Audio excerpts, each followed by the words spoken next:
Once you are in thoughtless awareness, what happens? That no thoughts bombard your mind. Wherever you may be. You may be in America, you may be in any place, you are not bombarded by thoughts. So, what does that mean? Into very simple language we can say, it means that you do not reflect. You do not have a reflecting mind. Now, this is the basic problem of Sahaja-yogis of today, which one should try to conquer. That you do not reflect. That's the only way you can achieve your steady. For example, I've seen people, for nothing at all, they'll just start laughing. Nothing at all. They see somebody, immediately they react. This was nice, but not so. They start giving their opinion, especially in the West, about everything. Everybody seems to be very knowledgeable and start telling what is best, what is not the best, what is not good. And once they start saying something like that, mind becomes reflective. If the mind is not reflective, then you are thoughtless awareness. Watch anything, just to watch, just to witness. You should not reflect. If you are using your mental power, then this power subsides. This is a very common defect with people, because I think you people are more intelligent, you think maybe, I think you are well educated, might be, I don't know, whatever you think. But this reflecting mind is a very dangerous thing for spirituality. You will never grow. And then with the reflecting mind, you have different emotions. With something, you reflect on somebody. Now, if it's your son or daughter or something, you get identified. Identification with some is artificial. It's not in reality. But because of this mind reflects, it identifies. Now, many identifications you have dropped out. For example, your bias about religion, about races, about maybe nationalities, you have dropped out. But still, I would say, the reflecting mind still acts. And this is the greatest hurdle for the progress of Sahaja-yogis of today. I've been thinking, why is it the reflecting mind is so active in Sahaja-yogis of today? If you could stop reflecting, immediately you establish yourself in the ocean of peace. You watch something, just watch. There's no ripple of thought in your mind. Then you become extremely creative. You become extremely dynamic. You become extremely compassionate. You have no fear. Some people think if you are compassionate, to see this man might lynch me. You have no fear. All virtues that you have to enjoy, you can only enjoy when you do not reflect. That means that you leave everything to the divine. You have not in charge. You don't see that you have to be reflecting on something. This is the greatest power you have got, is not to reflect, not to look at somebody with that kind of. I have seen this is still there, lingering. Perhaps I never told you about it. Maybe one of the reasons. I don't say that it's only your fault, but maybe mine, because I couldn't find what was exactly wrong. That is the reflection that you have about others. Now, I told you have introspection. For introspection, also it can be reflection. But that at least gives you idea as to where you are. But with that, psychologically you can become extremely depressed, you can condemn yourself, then you may not understand yourself as a personality that you have. And you'll go on sort of losing your vibrations, losing your power, because you are not control of yourself. So introspection also, if it brings about depression and demeaning of your personality, best is not to introspect also. Because all these mental activities I've seen create problems.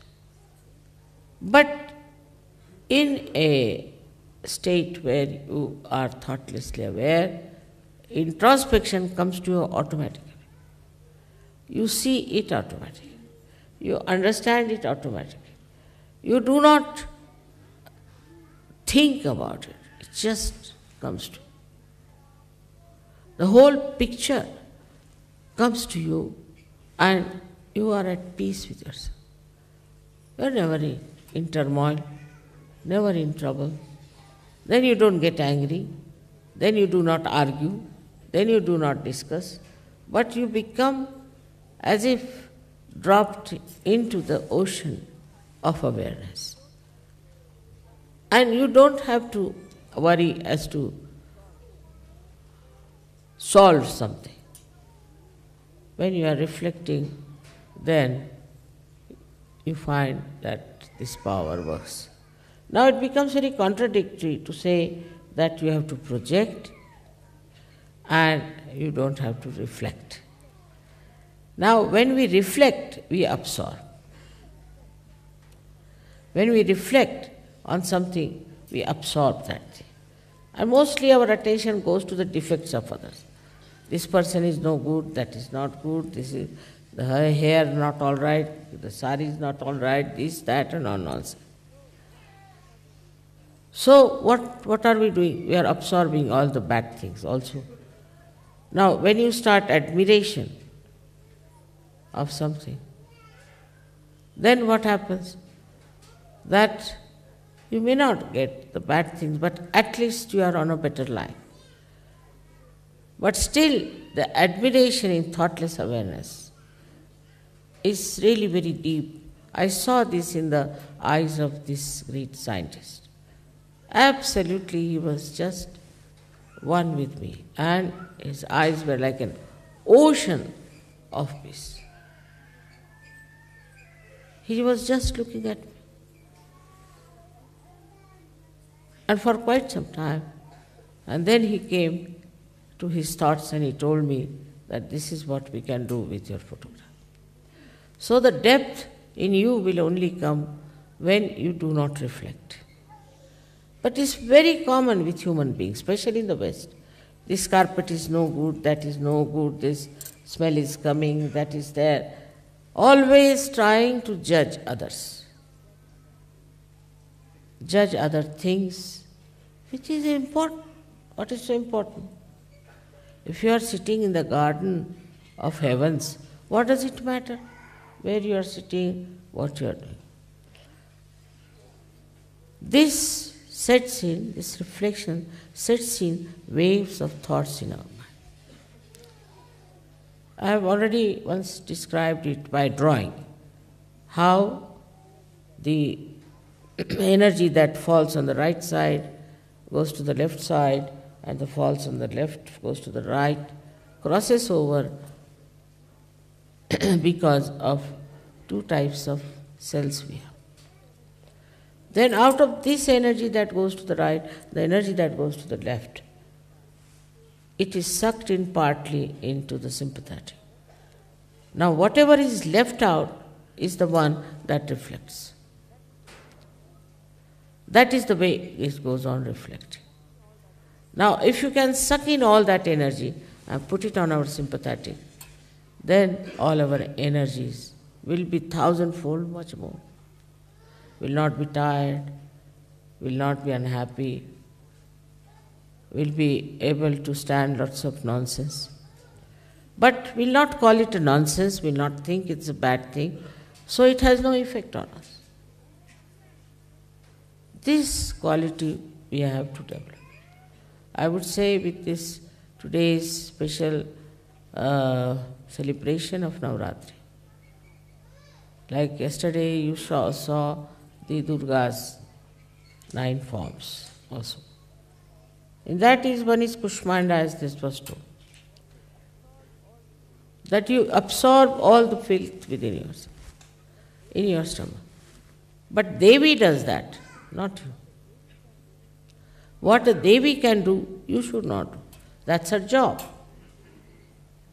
That she is supposed to do this, not you. What you have to do is to only be in silence so that you absorb whatever will increase that silence, will increase your depth. Devi will look after all the other rest of the things. She look after all the filth, all the anger, all the temper, everything that's going on in this world. She will absorb all that. But what you have to do is to just enjoy everything that is pure. Enjoyment is only possible when you are beyond your mind. With your mind you can never enjoy. It's like a big load. It will not act. It will not help. Enjoyment comes when you are in complete silence, in a ripple-less lake. The reflection of all the joy that is created on the shores of that lake are completely reflected. They are not deflected.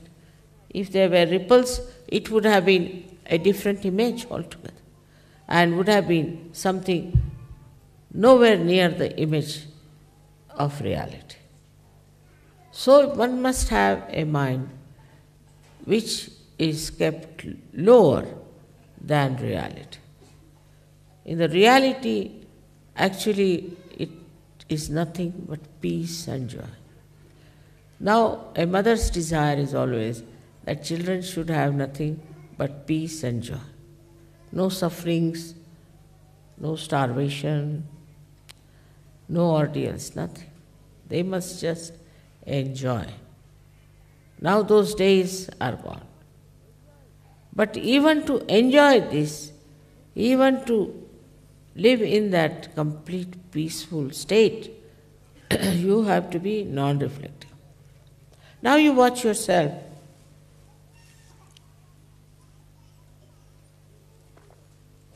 You will be amazed how much reflecting we have.